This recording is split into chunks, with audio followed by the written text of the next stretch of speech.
네, 오늘 말씀은 마가복음 77번째 시간입니다. 마가복음 14장 43절에서 51절까지의 말씀으로 성경이 이루어짐을 믿는 삶이라는 제목으로 함께 은혜를 나누겠습니다.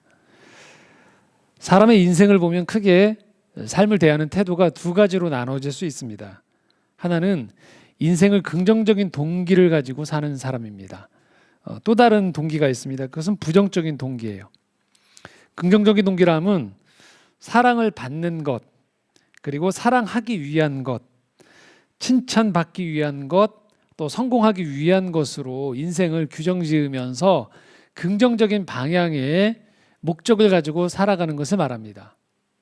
반면에 또 다른 부정적인 모습도 있습니다. 그것은 미움받지 않기 위해, 쫓겨나지 않기 위해, 상처받지 않기 위해 일을 하고 만남을 하고 삶을 살아가는 것입니다.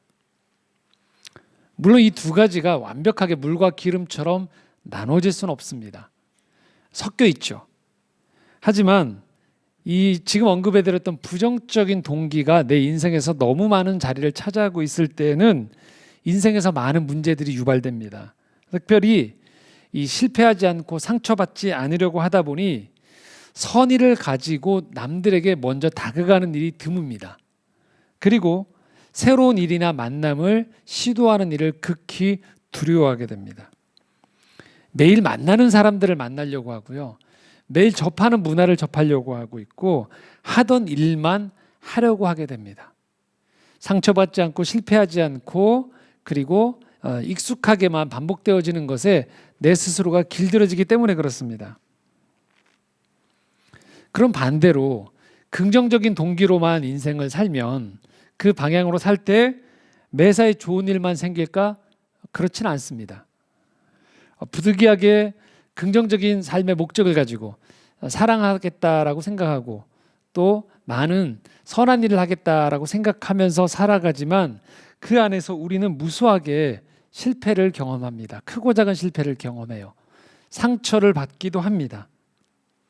그럼에도 불구하고 우리는 이 하나님께서 우리를 부르신 이 목적이 바로 이 긍정적인 삶의 방향, 즉 삶을 사랑하고 선을 행하는 쪽으로 우리를 부르셨다는 것을 기억해야 됩니다. 성경이 바로 이 이야기를 우리에게 들려주고 있는 거예요. 하나님이 우리를 사랑하기로 선택하셨다라는 겁니다. 우리를 통해서 선한 일을 이루기로 하나님이 결정하신 거예요. 그렇게 이 땅을 창조하신 겁니다. 온 우주 만물을 창조하신 이 기품에는 하나님의 마음이 담겨 있는데 그 마음은 바로 하나님께서 선을 행하시고 이 땅 가운데 복을 주시고 하나님의 구원을 이루어 가시는 것, 그것이 하나님의 방법이었고 이 세상을 지은 이유입니다.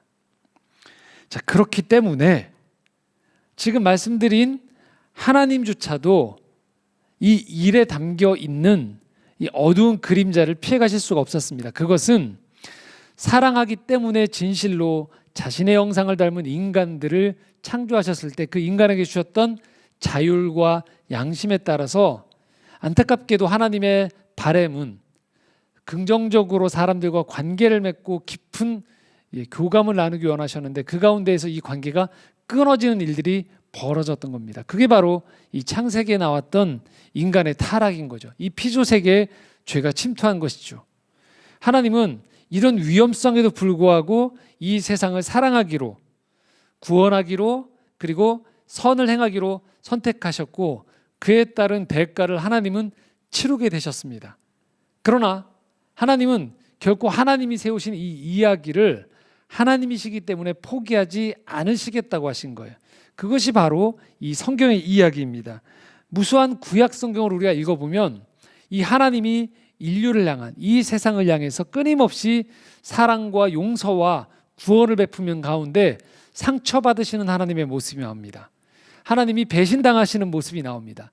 그럼에도 불구하고 하나님은 끊임없이 하나님의 이 이야기를 멈추지 않겠다라고 하는 것이 성경의 이야기입니다.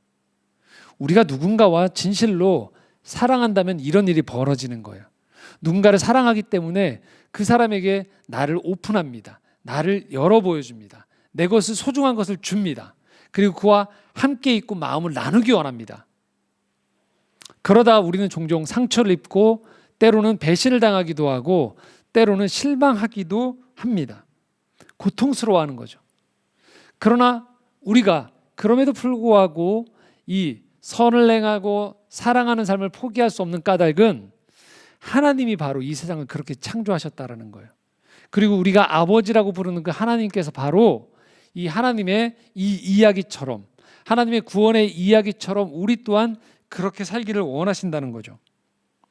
오늘 우리가 읽었던 이 본문에는 바로 이 하나님의 구원 이야기에 얽혀 있는 무수한 어두운 그림자들의, 무수한 보이지 않았으면 하는 어두운 면들이 많이 나오게 됩니다. 그것은 배신과 음모와 처절한 사람들의 도망감이 있는 현장이 있는 그대로 드러나기 때문에 그렇습니다. 자, 예수님을 잡으러 사람들이 등장했습니다. 43절에서 46절 한번 같이 읽겠습니다. 예수께서 말씀하실 때 곧 12 중에 하나인 유다가 왔는데 대제사장들과 서기관들과 장로들에게서 파송된 무리가 검과 몽치를 가지고 그와 함께하였더라. 예수를 파는 자가 이미 그들과 군호를 짜 이르되 내가 입맞추는 자가 그이니 그를 잡아 단단히 끌어가라 하였는지라. 이에 와서 곧 예수께 나와 랍비어 하고 입을 맞추니 그들이 예수께 손을 대어 잡거늘. 예수님을 잡는 이 사람들이 무척 정교해 보이고 대단해 보이지만 무척 한심한 모습을 보이고 있습니다. 그들은 벌건 대낮에 예수님을 체포하러 가지 못했습니다.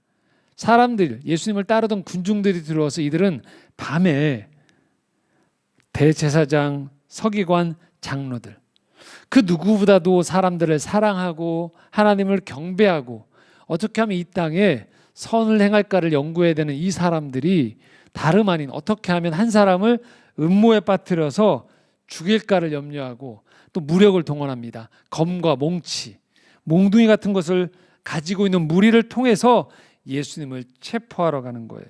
거기에 예수님이 사랑하셨던 제자가 망설임 없이 예수님께 입맞추는 척하면서 그 스승을 배반하는 장면까지도 나옵니다.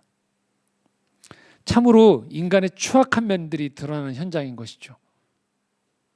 한 사람이 이 세상을 헤아려 하는 것이 아닌 새로운 시대를, 새로운 구원을 선포하면서 그가 이 땅에서 치유와 회복의 삶을 살았음에도 불구하고 자신들이 가지고 있었던 익숙함에서 벗어나는 것들, 이것을 두려워했던 사람들이 그 희망의 불씨를 꺼트리려는 노력을 하고 있는 것입니다. 그때 용기 있는 제자 한 명이 나섭니다. 바로 베드로입니다. 47절입니다. 함께 읽겠습니다. 곁에 서 있는 자 중에 한 사람이 칼을 빼어 대제사장의 종을 쳐 그 귀를 떨어뜨리느니라. 제자 중에 한 사람인 베드로입니다. 다른 성경 본문에 보면 이것이 베드로임을 알 수 있는데 그 베드로가 대제사장의 종이라 했는데 부대 지휘관쯤 되는 꽤 고위직에 있는 사람입니다. 이 사람의 귀를 칼로 쳐서 떨어뜨렸다고, 상처를 입혔다라고 이야기하고 있습니다. 이제 이 땅에서 평화의 왕으로 오셨던 예수 그리스도 옆에서 그를 사랑했던 제자가, 그의 말씀을 가장 가까이서 들었던 제자가 폭력을 행사하는 장면까지 나오게 됩니다. 그리고 이 혼란에, 이 아비규환 같은 지옥 같은 이 현장에서 예수님이 이렇게 말씀하십니다. 48절 49절입니다. 함께 읽겠습니다. 예수께서 무리에게 말씀하여 이르시되 너희가 강도를 잡는 것 같이 검과 몽치를 가지고 나를 잡으러 나왔느냐. 내가 날마다 너희와 함께 성전에 있으면서 가르쳤으되 너희가 나를 잡지 아니하였도다. 그러나 이는 성경을 이루려 함이니라 하시더라. 아멘. 예수님이 자기를 잡으러 온 이 무리들에게 지금 이렇게 얘기합니다. 왜 무력을 가지고 왔느냐? 왜 검과 몽둥이를 가지고 나를 잡으러 왔느냐? 내가 어떤 무력을 행사하느냐라고 얘기하시는 거예요. 너희들이 잡으러 왔다라면 내가 잡히지 않겠느냐? 더더군다나 낮에 잡을 것이지 왜 밤에 이렇게 부끄러운 듯이 너희들의 그 비겁함과 비열함을 예수님이 지금 찌르시는 거예요. 왜 이 밤중에 와서 나를 잡으려 하느냐? 내가 그 많은 사람들 사이에 백주 대낮에 언제든지 내가 표시할 수 있는, 내가 예수임을 알 수 있는 가르침과 사람들과의 만남을 했는데 그때 와서 나를 체포할 것이지, 정당하다라면 너희들이 왜 이 밤에 나를 존경하고 따르던 무리들이 나를 찾지 못하는 이 밤에 은밀하게 와서 이렇게 나를 체포해 가느냐라고 얘기하시는 거죠. 바로 예수님의 이 질문과 같은 대답에는 그들 안에 있는 위선과 두려움과 거짓을 지적하시는 모습이 나오는 것이죠. 이에 대한 제자들의, 또 다른 제자들의 모습이 나옵니다. 50절에서 52절입니다. 함께 읽겠습니다. 제자들이 다 예수를 버리고 도망하니라. 한 청년이 벗은 몸에 배 홑이불을 두르고 예수를 따라가다가 무리에게 잡힘에 배 홑이불을 버리고 벗은 몸으로 도망하니라. 도망간대요. 예수님께 가장 가까이에서 기적과 이적을 보았고 예수님의 죽음을 미리 들었던, 더더군다나 겟세마네 동산에서 기도하셨던 예수님의 고뇌와 예수님의 그 마음을 헤아릴 수 있었던 그 제자들조차도 위기의 순간이 닥치자 다 달아났다고, 한 사람도 남김없이 다 달아났다고 얘기해요.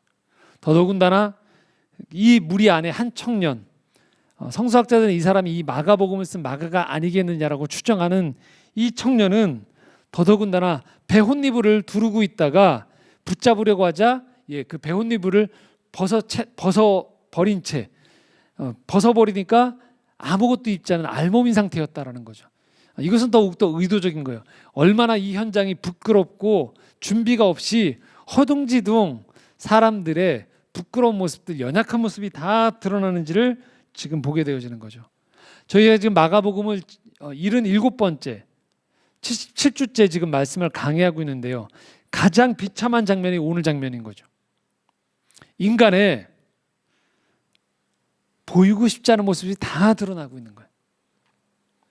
대낮에 할 수 없었던 사람들의 모습, 누군가를 헐뜯고 넘어뜨리려 하고 그를 죽이려 하는 사람들의 어두운 그림자들, 따른다고 했지만 조금이라도 손해가 나면 언제든지 마음을 바꿀 수 있는 사람들의 마음, 그가 가장 약한 상태가 되었을 때 그 옆에서 지켜주지 않고 오로지 지금 내 한 사람의 생명만을 챙기기 급급한 그 모습들.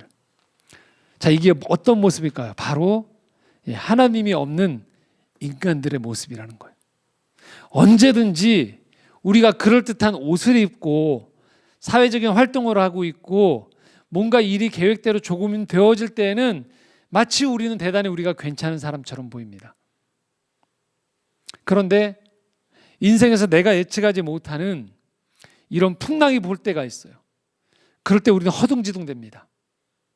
사람들에게 보이고 싶지 않았던 내 어두움이 드러나기 시작하는 거예요. 정말 용기 있어 보였지만 가장 비겁했던 내 모습이 보이기 시작하고요. 사람들을 돕는 척했지만 정작 내가 위기에 처할 때는 언제든지 그 사람을 해를 가할 수 있는 인간 본연 안에 있는 하나님을 떠난 죄를 가진 사람들의 그 본성이 그 안에 드러나는 것이고, 지금 예수님이 체포되는 이 현장에서 우리는 그 모습을 적나라하게 보고 있는 것입니다.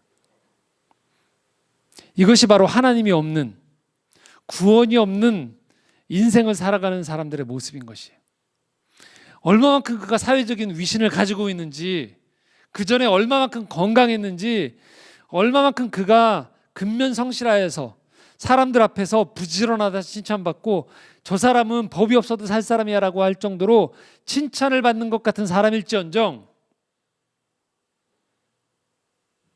생명의 위협을 받고 자기가 생각했던 이것만큼은 일어나지 않았으면 하는 일들이 벌어지는 순간에 우리는 인간 본연의 우리의 연약함과 깨어진 모습들이 드러나게 되어지는 것이, 오늘 우리는 이 예수님을 배반하고 헐뜯고 그리고 예수님을 끝까지 죽음으로 몰아가는 사람들의 모습을 보면서 하나님 없이 살아가는, 죄 속에서 살아가는, 그리고 언제든지 하나님을 의지하지 않는 가운데에서 벌어질 수 있는 인간 본연의 추악한 모습들, 어두운 모습들을 적나라하게 보고 있게 되어지는 것입니다. 바로 이 가운데에서, 이 혼돈의 순간 가운데에서 지금 하나님 한 줄기 빛을 보여주고 계세요. 한 줄기의 복음을 이 안에서 담아두셨습니다. 바로 우리가 읽었던 말씀 중에 한 구절인 49절 말씀입니다. 다시 한번 읽겠습니다. 내가 날마다 너희와 함께 성전에 있으면서 가르쳤으되 너희가 나를 잡지 아니하였도다. 그러나 이는 성경을 이루려 함이니라 하시더라. 그러나 이는 성경을 이루려 함이니라. 성경이 이루어진다는 거예요. 이 말씀을 마치 운명론으로 받아들여서 하나님께서 사람들을 다 각본으로 짜서 마음대로 조종하는 로봇과 같은 하나님의 마음대로 움직여지는 숙명론으로, 운명론으로 이 본문을 오해하시면 안 됩니다. 이 본문은 충분히 그렇게 보일 수 있는 본문이에요. 하지만 우리가 기억해야 되는 것은 지난주에 보았던 겟세마네 동산에서의 예수님의 기도입니다. 특별히 그 가운데 하셨던 예수님의 기도 36절 말씀인데요. 한번 다시 읽어보겠습니다. 이르시되 아빠 아버지여, 아버지께는 모든 것이 가능하오니 이 잔을 내게서 옮기시옵소서. 그러나 나의 원대로 마시옵고 아버지의 원대로 하옵소서 하시고, 나의 원대로 마옵시고 나의 바램대로 마옵시고 하나님의 아버지의 원대로 하옵소서. 자, 왜 예수님이 지금 이렇게 겟세마네 동산에서 처절하게 기도하셨죠? 다름 아닌 육체적인 고난을 넘어서는 인류와 이 창조 세계, 피조 세계를 구원하려고 하는 하나님의 뜻을 예수님은 알고 계셨던 거예요. 나는 두려운 거예요. 지금 나에게 벌어지는 인간의 몸을 입고 있는 예수님에게 다가오는 이 고난은 두려운 거예요. 그런데 이 고난보다도 더 큰 빛이 임하고 있는 것을 예수님은 보신 거예요. 그것이 무엇입니까? 온 인류를 구원하려고 하는 하나님의 마음이었던 거예요. 그래서 예수님은 내 눈앞에 있는 내 계획, 안전, 내 생명보다 더 큰 하나님의 구원의 빛과 하나님의 구원의 영광을 받아들이기로 결정하셨던 거예요. 여기서 우리는 성경대로 이루어진다는 것이 무엇인지를 깨닫게 되는 거예요. 그것은 하나님께서 원하는 대로 그냥 사람들을 조종한다는 의미가 아닌, 성경대로 이루어진다는 것은 무엇을 의미하느냐? 태초에 하나님이 천지를 창조하셨대 계획하셨던 복주심은 이루어진다는 거예요. 구원하심은 이루어진다는 거예요. 인간의 호흡, 생명 너머에서 호흡이 끊어지더라도 영생으로 부르시는 하나님의 영생을 하나님은 우리에게 주시기로 작정하셨고, 어떠한 방해에도 불구하고 그 영생을 우리에게 주시겠다라는 거예요. 인간의 배신이나 음모 따위에 하나님이 넘어지지 않으신다는 거예요. 계획을 철회하신다는 게 아니에요. 어떠한 방해와 실패와 인간의 모자람에도 불구하고 하나님은 기어이 하나님의 구원을 이 땅 가운데, 우주 만물 가운데, 우리의 삶 가운데, 바로 나의 삶 가운데 이루시겠다는 거예요. 사탄은 지금 이 순간에 사람들의 이기심과 연약함과 부족함과 배신을 부추겨서 예수를 죽여놓으면 끝난다고 생각한 거예요. 내가 이겼구나라고 생각을 하는 겁니다. 그래서 사단은 이 순간에 예수를 십자가에 죽이려고 혈안이 되어 있는 거예요. 그러나 사단이 모르고 있었던 것이 있습니다. 그것은 예수가 십자가의 죽음으로 말미암아 이 모든 사단으로부터 비롯되어진 죄와 어둠과 멸망을 끌어안으시고, 그것까지도 예수 그리스도가 다 끌어안으신 상태에서 하나님의 구원으로 다시금 이 모든 것들을 승리로 바꿔놓으시겠다는 거예요. 구원을 가져오시겠다라고 약속하신 것, 그것이 지금 이루어진다는 거예요. 하나님은 지금 우리에게 이렇게 말씀하시는 거예요. 나는 너희들에게 복을 주려고 한다. 나는 너희를 사랑하기로 결정했다. 그 어떤 어려움, 난관, 너희들의 연약함과 죄악과 부족함에도 불구하고 나는 이 계획을 철회할 뜻이 없다는 거예요. 세상을 지어놓은 이상에, 세상을 지었다라면 이 세상을 내 뜻대로 나는 반드시 아름답게 회복하겠다라는 거예요. 완성하겠다라는 거예요. 구원하시겠다라는 거예요. 성경의 다른 본문에 그래서 예수님이 이렇게 말씀하고 있습니다. 요한복음 16장 32절에서 33절 함께 읽겠습니다. 보라, 너희가 다 각각 제 곳으로 흩어지고 나를 혼자 둘 때가 오나니 벌써 왔도다. 그러나 내가 혼자 있는 것이 아니라 아버지께서 나와 함께 계시느니라. 이것을 너희에게 이르는 것은 너희로 내 안에서 평안을 누리게 하려 함이라. 세상에서는 너희가 환난을 당하나 담대하라. 내가 세상을 이기었노라. 제자들은 흩어질 거라는 거예요. 그러나 하나님이 아버지가 나와 함께하는 것처럼 너희들은 혼자가 아니라는 거예요. 너희들은 흩어지고 넘어지고 무너지더라도 평안하라는 거예요. 왜? 내가 세상을 이기었노라. 십자가에서 죽으신 예수 그리스도가 삼위일체 하나님의 그 능력 가운데에서 부활하사 절망과 멸망과 죄를 마침내 이기실 거라는 거예요. 너희는 흩어지는 패배를 경험하지만 패배감, 그 환난이 임하지만 담대하라는 거예요. 위축되지 말라는 거예요. 왜요? 내가 세상을 이겼노라. 사탄을 이겼기 때문이라는 거예요. 그래서 우리는 하나님을 믿기로 작정한 순간에 우리 인생에 이 드라마, 이 이야기를 받아들이는 겁니다. 어떤 이야기요?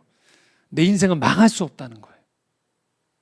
내 인생은 그깟 죽음과 인생의 실패로 결코 중단되어지지 않는 영원함이 우리 안에 들어온다는 거예요. 그것이 구원이에요. 죽어서 가는 것이 아닌 이 땅에서부터 하나님을 만나는 모든 사람들에게 임하는 그 구원, 그 승리는 바로 우리 것이라는 거예요. 이게 왜 중요할까요? 우리가 사는 이 세상에서는 종종 악인이 잘 되는 것처럼 보일 때가 많기 때문에 그래요. 하나님이 한없이 무기력해 보이기 때문에 그렇습니다. 하나님을 믿는다고 하지만 하나님 믿는다고 하는 그 사람들의 한심한 모습들, 연약한 모습들을 우리가 발견하기 때문에 그렇습니다. 나 스스로도 말씀을 듣고 용기를 내어 살아보려고 하지만 일이 막혀지고 사람들의 반응이 호의적이지 않을 때 나조차도 답답해지는 거죠. 그럴 때 우리는 선택의 기로에 놓이게 되는 거예요. 어떤 이야기를 선택할 것인가? 세상의 이야기를 선택할 것인가? 하나님의 구원의 이야기를 선택할 것인가? 주님은 말씀하세요. 다 떠나가고 있는 이 순간에 이렇게 이것이 이루어지고 있는 것을 보는 거예요. 성경이 이루어지는 것. 그분은 흔들리지 않으세요. 그래서 겟세마네 동산에서 치열한 기도를 하시면서 예수님이 그렇게 말씀하신 거예요. 나를 위해서가 아니고 하나님의 뜻대로 내가 살기로 하겠습니다. 그 뜻대로 살아갈 때 내가 만들어낼 수 있는 인생의 성공을 넘어서는 하나님의 구원이 이 땅에 임하는 것을 내가 받아들이겠습니다. 기독교의 역사는 바로 이 역사인 거예요. 하나님의 구원의 이야기를 내 이야기로 받아들이겠다는 사람들의 이야기인 거예요. 오늘도 많은 사람들은 이 하나님의 구원의 이야기를 좁게 만들어놔요. 내가 생각하는 몇 가지 이 법칙만 따르면 구원을 당신은 받을 수 있다고 거짓말을 하는 거예요. 그렇지 않습니다. 하나님의 구원은 인간의 교리와 인간의 생각과 인간의 집단을 뛰어넘어요.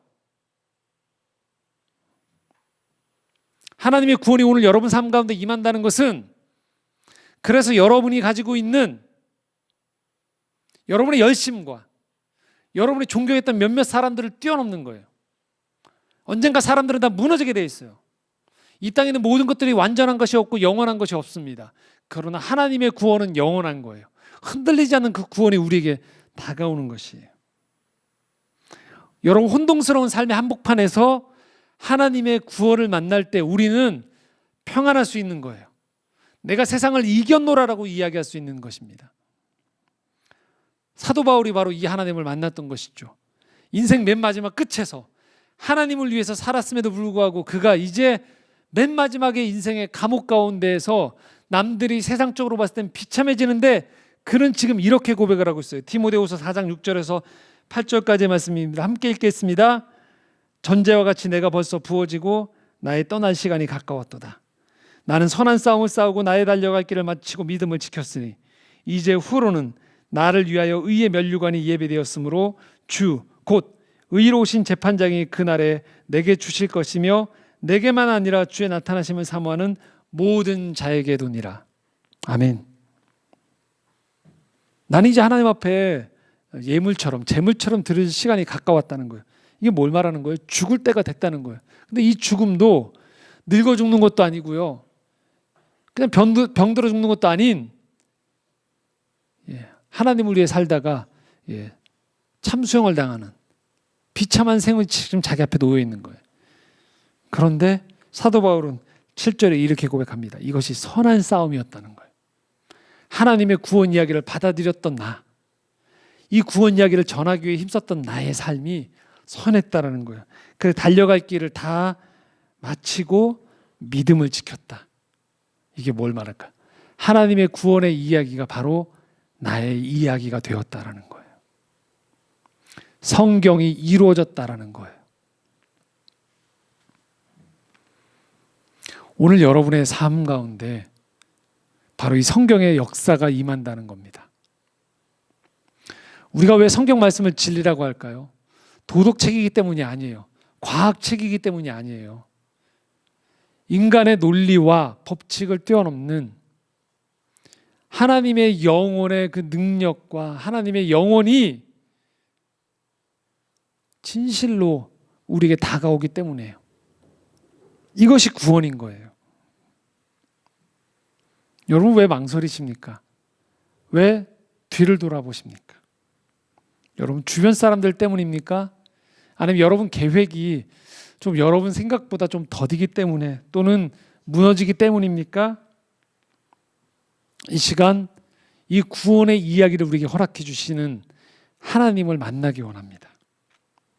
그분의 십자가의 죽음과 부활이 우리에게 말씀하십니다. 너는 망할 수가 없다는 거예요. 왜요?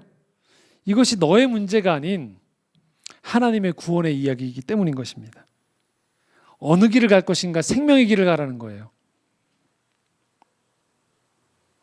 이 성경 말씀은 반드시 이루어진다는 것이기 때문입니다. 말씀을 정리하겠습니다. 여러분 어려운 때일수록 그래서 말씀을 붙잡으십시오. 말씀을 읽으십시오.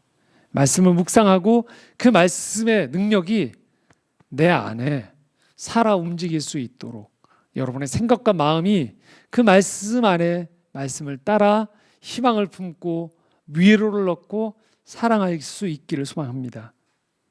그럴 때 우리 삶의 진정한 평안이 찾아오는 것이, 이 혼돈스러운 그 모습들, 모든 사람이 배반하고 도망가고 있는 그 순간에서도 흔들리지 않았던 그 예수 그리스도의 모습처럼 우리 삶 가운데 바로 하나님의 구원이 임할 때 우리 삶은 흔들리지 않고 끝까지 생명의 길로 걸어갈 수 있는 것입니다.